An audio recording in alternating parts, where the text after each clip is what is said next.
I have felt Okay, we're back shy on. about gesturing. Should I? Oh, that's fine. And we are back on. But this is, yeah, go ahead and gesture.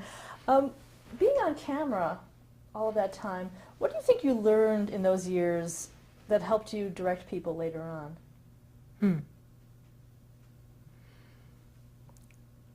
I don't know that being on camera had anything to do with it. When Tony Miner reassembled a staff after the hiatus during World War II, he brought me into the control room, and I worked by his side as an assistant director. And when I was assigned to direct, I realized that my sense of spatial relations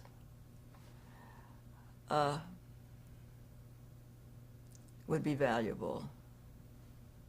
And we rehearsed in those days. And we rehearsed in other places. I mean, it wasn't all studio rehearsal, that was too expensive. But I was able to imagine or visualize what the cameras could do. We only had 2 cameras and everything was live.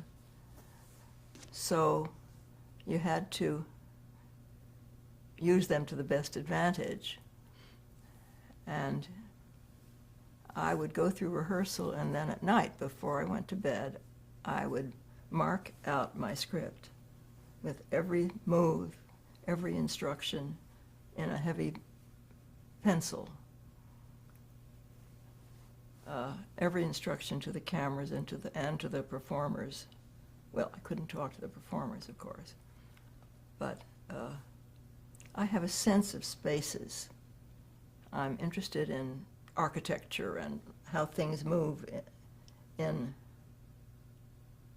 space. And I think that's what helped me in directing. I was a camera director, not really a dramatic director.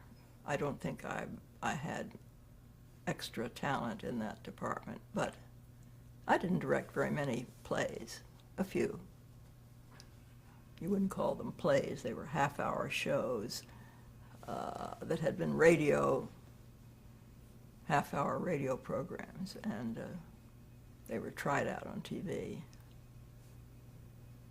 But I didn't get very many bad reviews. Well, going back, how did World War II affect production at CBS? Well, so many of the men who were essential to the operation went into the service. And this was not, they were not drafted away. They chose to go because this was a national emergency. And I don't know where the decision was made, but the decision was made somewhere at 485 Madison, which is where the radio operation was, which was the money-making part of Columbia Broadcasting System.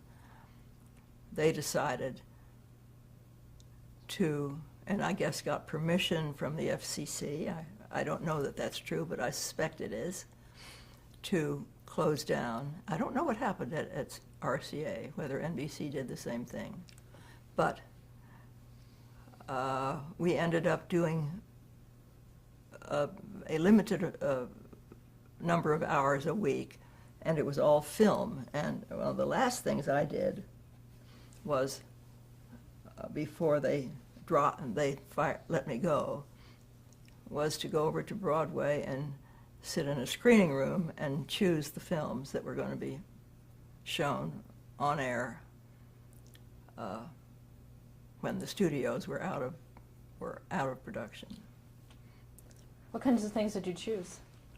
There was a film called The River, which had been made by, I used to know the name of the man who made it, and oh ye gods, we showed The River many, many times. There weren't very many films available to us. Hollywood resisted this, and most of it was junk, as I recall. but the river was a good film about, I guess, the Mississippi. I don't even remember, but it was a good documentary. You also worked on Navy training films, too. Yes, with the help of Edward Anhalt, who was one of our cameramen. I went over to a place called Willard Pictures on West 44th Street. It was a commercial film company. And he gave me a recommendation to a woman he knew who was making films at Willard. Her name was Lee Dick. And she interviewed me and introduced me to Tom Willard, who was the co-owner of the company. And they took me on to be an assistant in everything or anything on crews. They were making training films for the Navy.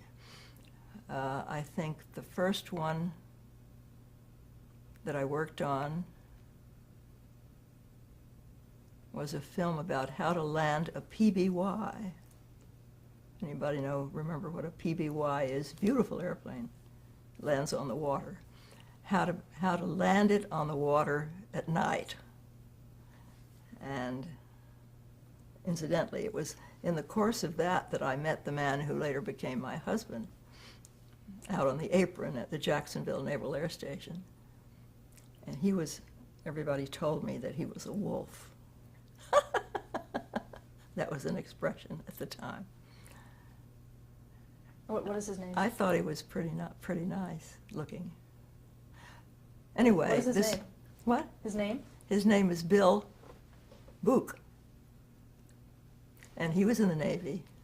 He was making a series of films about flying for the Navy, how to fly an airplane, with Robert Taylor, the actor, as the main performer.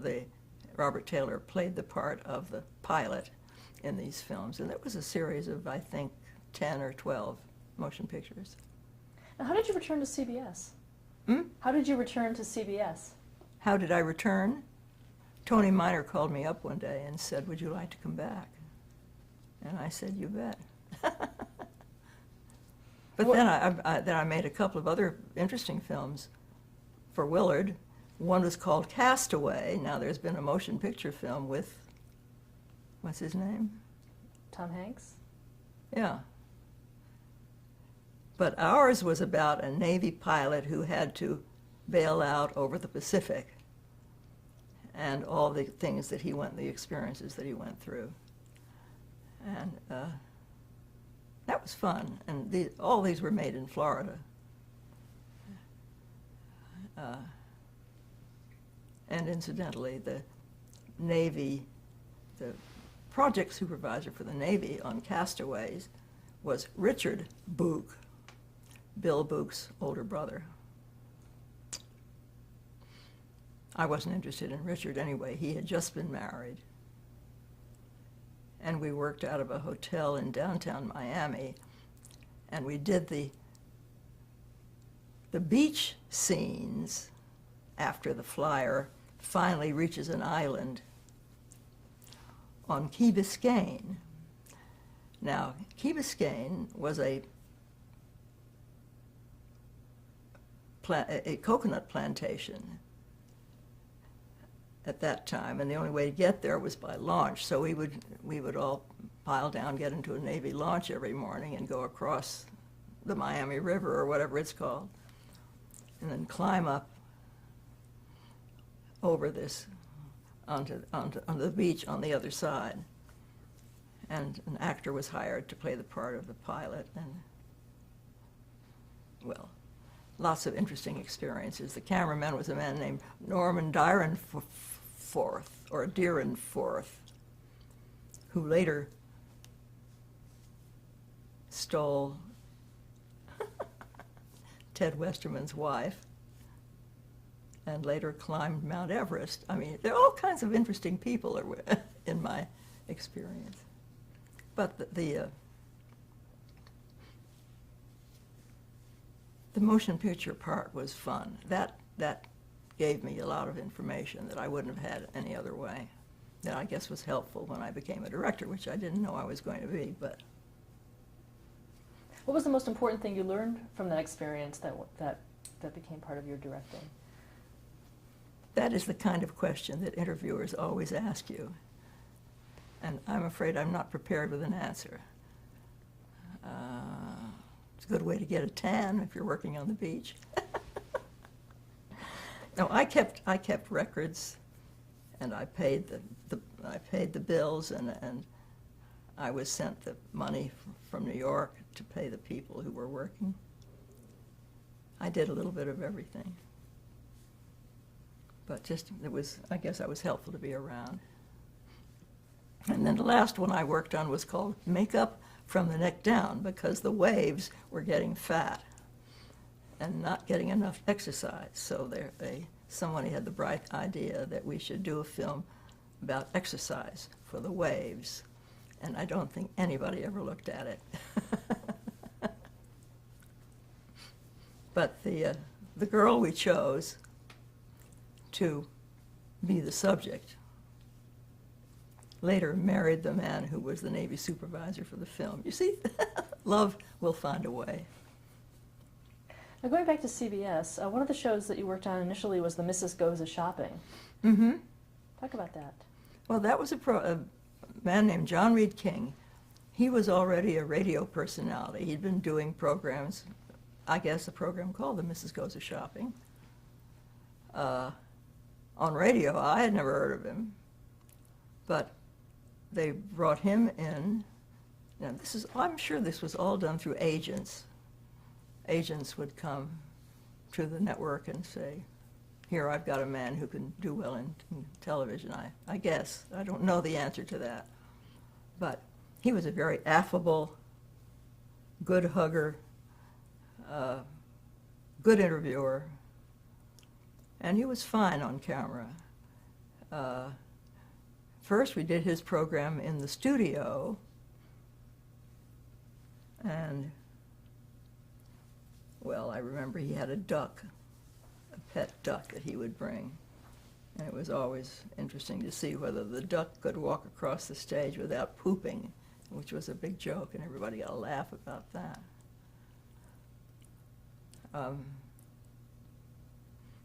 Well, the programs that, well, the CBS television quiz was back again on the air, not with Gil Fates now. Ben Feiner was the man who was the MC. And I recently found some scripts some as broadcast scripts of that show, the Ben Feiner show. I mean, the CBS television quiz with Ben Feiner. And going back to The Mrs. Goes A-Shopping, how did that show work? What was that about? How did it work? Describe the show if someone never saw the show.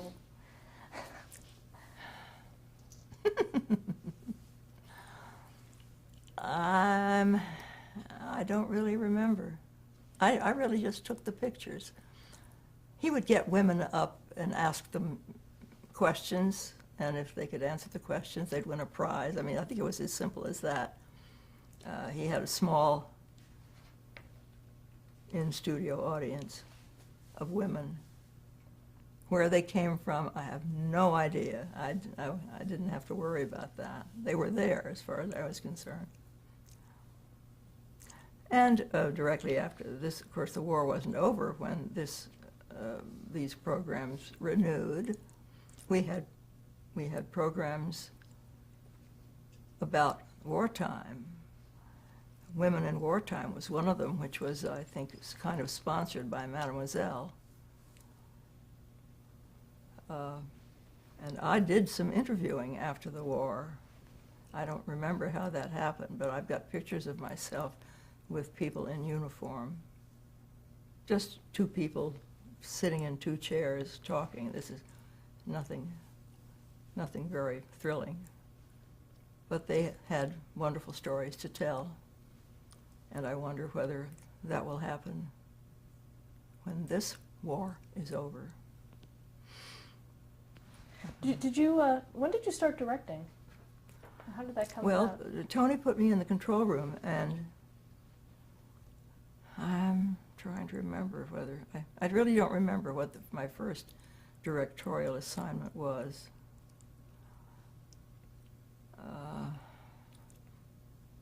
But it could have been the missus.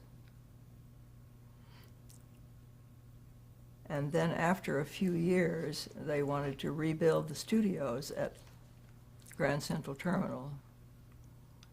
And for a period of 6 or 9 months, every program had to be a remote because the studio was not available. And that's when the missus was located from supermarkets. I had never been in a supermarket in my life. I had lived in Manhattan, and I just went across the street to Gristedes. But supermarkets existed in the boroughs around, and we would appear. They had to find a place.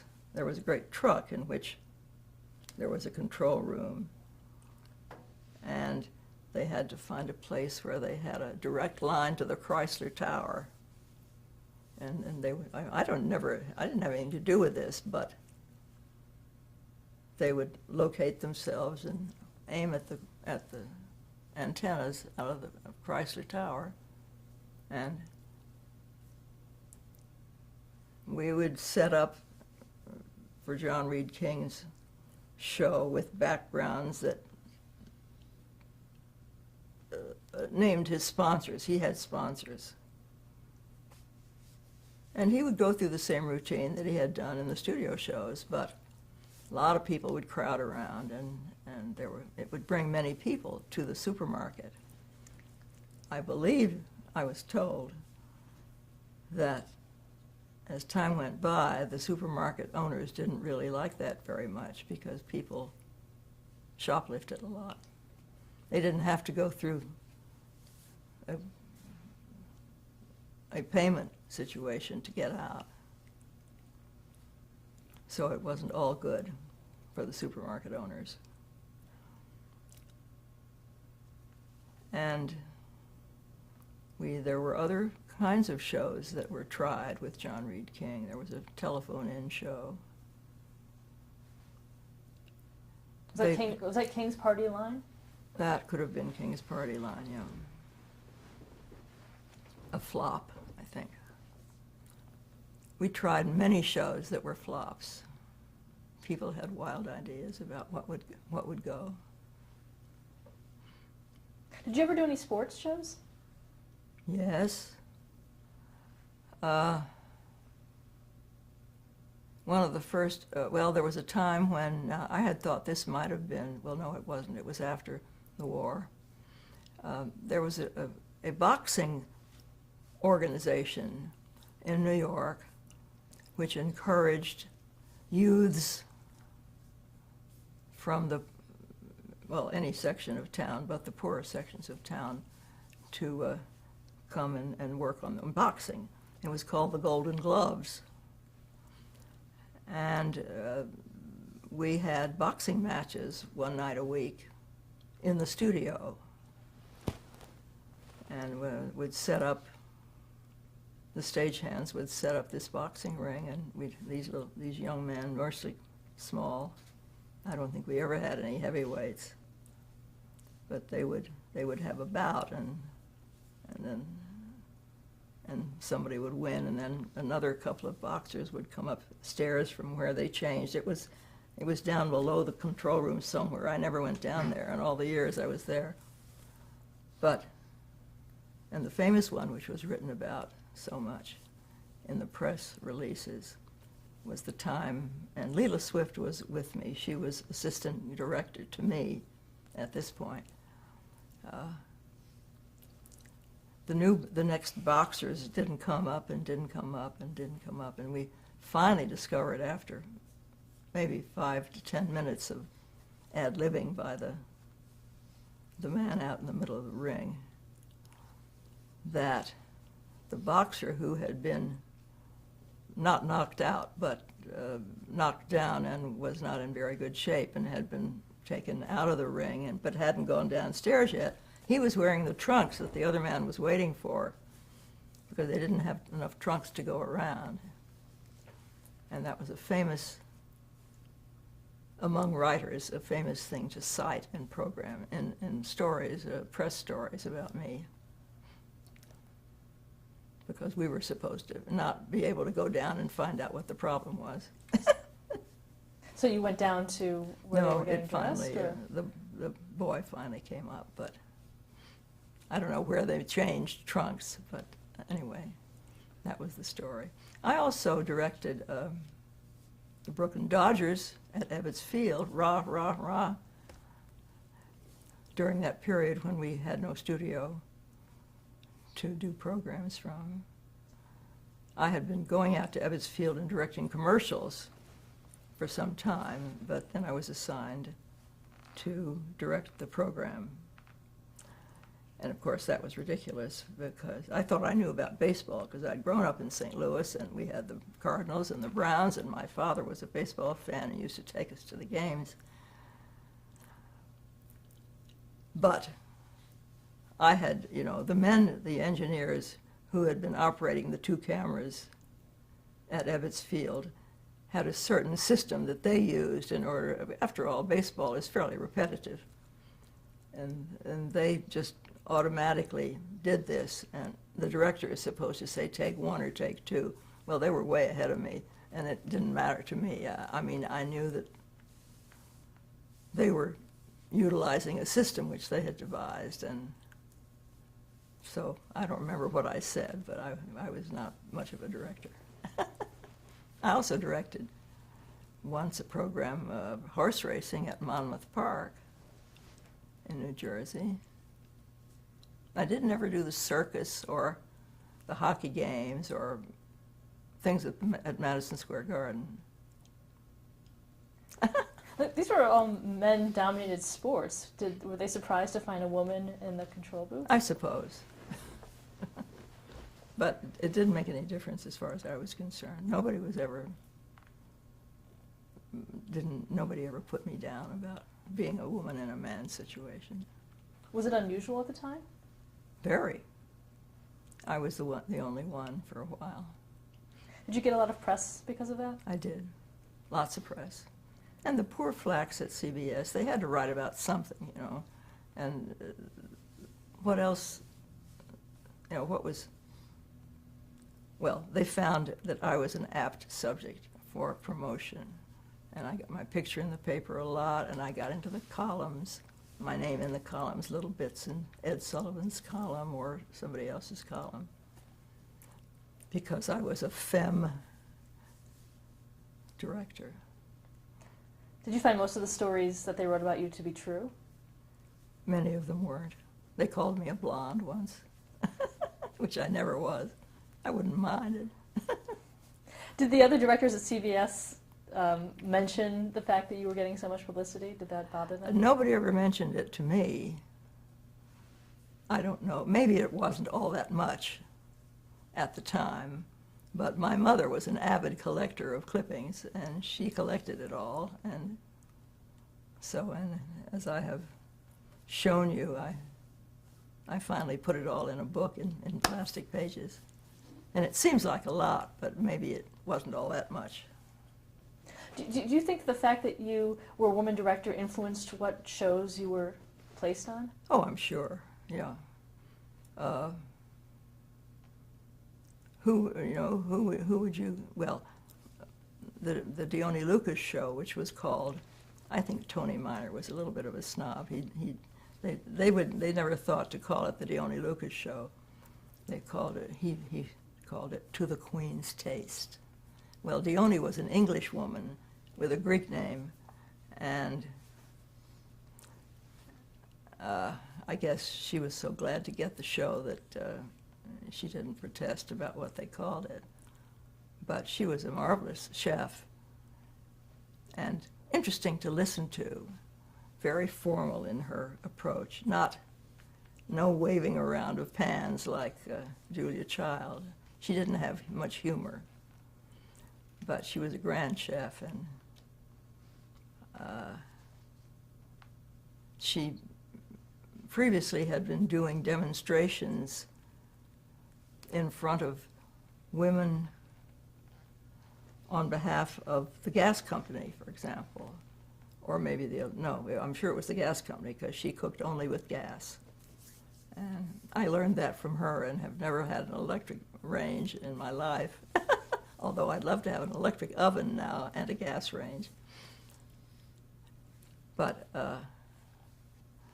she did fascinating things, and that really was marvelous fun. And then, of course, if she was doing elegant desserts, we all got to eat it afterwards. Where was the show done? Originally, it was done in the kitchen of her restaurant. Well, the kitchen of her brownstone.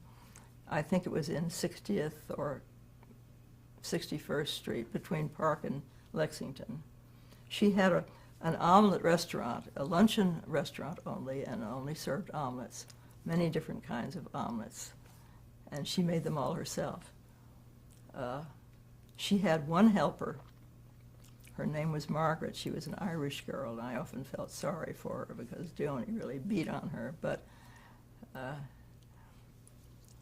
she had a kitchen downstairs in that building, and that's where the original programs were done, because the program began during that hiatus when we were not in the studio.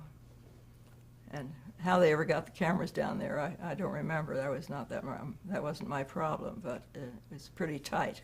I think she gave classes, very small classes down there in her kitchen. Who were her clientele for those classes? Well, I know that people like Dorothy Rogers, Richard Rogers' wife, studied with her, and maybe Mrs. Bennett Cerf as well. These were elegant women who, with successful husbands, and they passed the word around, and friends of theirs went to Dione's classes. And all of course, Dione had all the techniques that she learned at the Cordon Bleu, of the chopping. You keep worrying that she's going to chop her fingers off, but she goes so fast. I never learned that one. But I learned how to make omelets, and still do. I make one for myself every Sunday for lunch. But now, of course, we have no-stick pans, which was not the case back then. And Dione was very particular about how to, you never washed your omelet pan. You just wiped it out with a clean towel or a paper towel. And because you'd spoil it would stick after that.